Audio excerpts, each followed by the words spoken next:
New at 4, the woman accused of shooting and killing an Omaha man working as a security guard at a downtown bar will remain behind bars.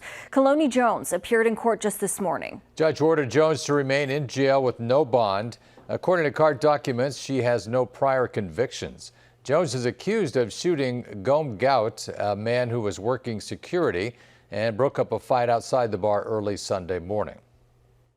The victim had broken up the altercation. The defendant withdrew her weapon from her purse. The victim is seen on video attempting to keep the suspect from walking toward the other parties involved in the altercation.